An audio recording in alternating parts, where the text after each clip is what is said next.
I'm Dr. Shamila Suleiman, and I'm here with Linda.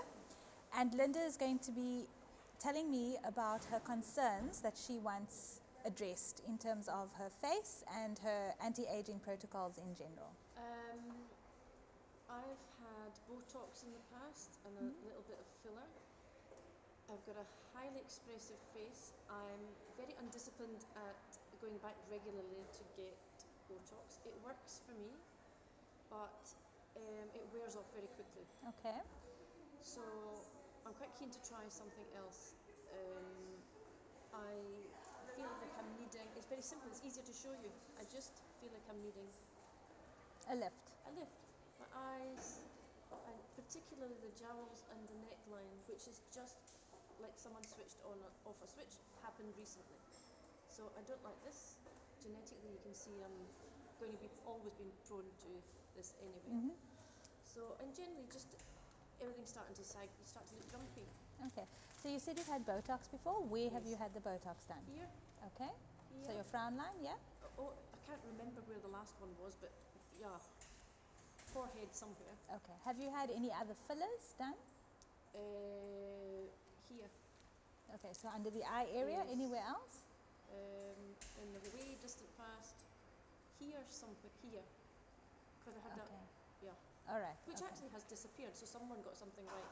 Because I had that very distinctive, almost like dimples. Yes. There. Okay.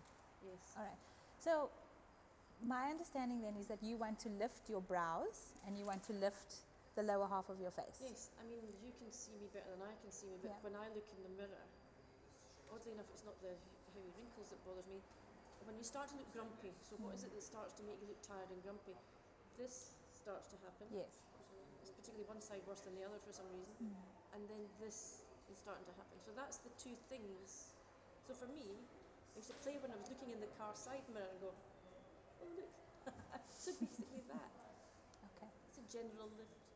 And of course if that lifts, this is very disconcerting. I've never had this ever. And I caught myself in the mirror the other day and went, oh my God, got this like wrinkly neck. Yeah. Where did that come from? Okay. So are you familiar with the threads, with the non-surgical facelifts? Yes. Okay. So I think maybe that might be a good idea for you.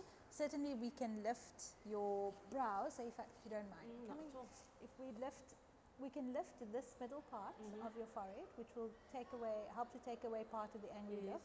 And we can also lift, so that will create that lift, which will then soften those marionette lines and tidy up the jowl area also. So you'll get an immediate tightening of the jaw area. We might need to put a little bit of filler in, but just to fill out where the marionette lines are.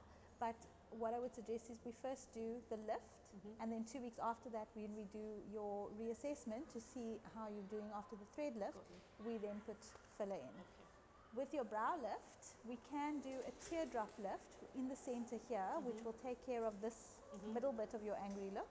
And then we do the lateral brow area as well, which can then go, it'll pull your brows up on that side. That makes sense. If you look at your face in the mirror, you'll notice that it's not completely symmetrical. Nobody's face in the world, mostly, is symmetrical. So you have one side that will always look a little bit out of balance with the other side. That doesn't mean we can't fix that. So we might need to just look and see where our entry points need to be in terms of how we're going to make the symmetrical, and then lift accordingly on each side. That would be my recommendation. If you're worried about your neck on this side, so often when we do the thread lift from here, because this pulls automatically up there, it does tend to lift a little bit of the neck over there, but we can certainly put some threads underneath the jawline and into the neck if you want to tighten it. My advice would be start with one thing first. So it's a journey. We don't need to do everything all in one go. Obviously if you do, that's fine.